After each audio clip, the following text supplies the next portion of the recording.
आज हमारे निगरां वजीर आजम काकड़ साहब कहते हैं कि मुल्क को तोड़ने की साजिश को हम नाकाम बना देंगे, और ये वो कह रहे थे 9 मई के हवाले से सर। और दूसरी तरफ हम देखते हैं कि पीटीआई के चेयरमैन साहब गौहर खान साहब कहते हैं हमारा एस्टेब्लिशमेंट से कोई झगड़ा नहीं। तो इस वक्त नैरेटिव यही बिल्ड किया जा रहा है कि सर पीटीआई मुल्क को तोड़ना चाहती थी, मुल्क दुश्मन पार्टी है और वो मुल्की इदारों के खिलाफ है, और एस्टेब्लिशमेंट और पीटीआई के दरमियान बड़ी रिफ्ट है। तो सर ये आप थोड़ी रोशनी डालेंगे, क्योंकि यही वजह है कि फिर लोग समझते हैं कि पीटीआई इलेक्शन में नहीं होगी। काकड़ साहब की मुझे समझ नहीं आती। ये कोशिश की है बहुत टाइम के उनके काम पे ज्यादा जो है वो कमेंट ना किया जाए, उनका एक गैर मुतनाज़िर रोल होना चाहिए। कभी काकड़ साहब जो है वो इस चीज की बात करते हैं कि वो मुल्क के तोड़ने की साजिश की बात करते हैं, उसी वक्त काकड़ साहब जो है वो द करंट को इंटरव्यू देते हैं जिसमें वो मदर्स इन लॉ और के बंदे को जो है वो गर्लफ्रेंड से शादी करनी चाहिए या फिर उनको जो है वो बाहर जाके जॉब करना चाहिए। और उसी वक्त जब काकड़ साहब जो है वो जाके कहते हैं न्यू ईयर ना मनाए और फलस्तीनियों का सोचे, और जो काकड़ साहब का काम है इलेक्शन करना, वो काकड़ साहब भूल गए।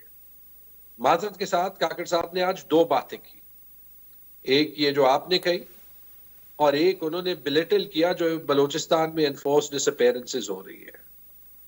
मेरे ख्याल में थोड़ा सा काकड़ साहब को यह देखना चाहिए कि बंदा किसी इतनी बड़ी कुर्सी पे आ जाता है तो उसका स्टेचर बढ़ना चाहिए, उस कुर्सी का और उसका स्टेचर कम नहीं होना चाहिए। काकड़ साहब का लोग मजाक उठा रहे हैं।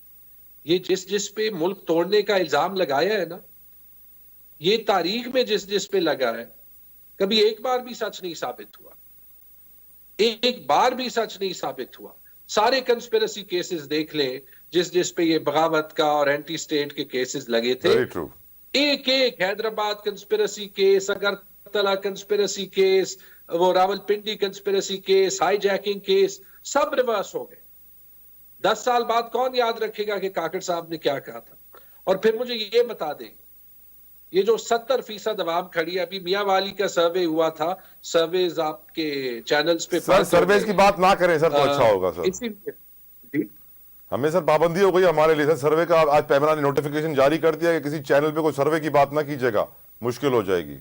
शायद उसकी ये वजह हो कि चले एक पोल हुआ है सर, पोल से भी मना किया है सर, पोल से भी, ट्विटर पोल से भी मना कर दिया है सर, नहीं मरवाए हमें सर। नहीं तो इलेक्शन के रिजल्ट कह सकेंगे या नहीं? फिर अभी नोटिफिकेशन वो सर जब रिजल्ट इलेक्शन कमीशन अनाउंस करेगा तो उससे पहले अगर कोई पोल और सर्वे किया तो हमारे लिए सर फंदा रेडी है। चले ये कह दें कि अब मैं क्या कहूं यार, फिर इसलिए तो आपसे सारी ट्रैफिक यूट्यूब चली जाती है। आपके मालिकान को प्रोटेस्ट करना चाहिए कि ना सिर्फ ये सेंसरशिप है, ये तो मार्केट के रूल्स के खिलाफ है। जब यहां पे आप नहीं बोल सकते तो फिर तो ये सारी अवाम अभी इतनी बेवकूफ तो नहीं है ना, वो जाके यूट्यूब पे किसी और का वीलॉग देखेगी। Correct sir, I completely agree with you. आप बिल्कुल दुरुस्त फरमा रहे हैं तैमूर साहब।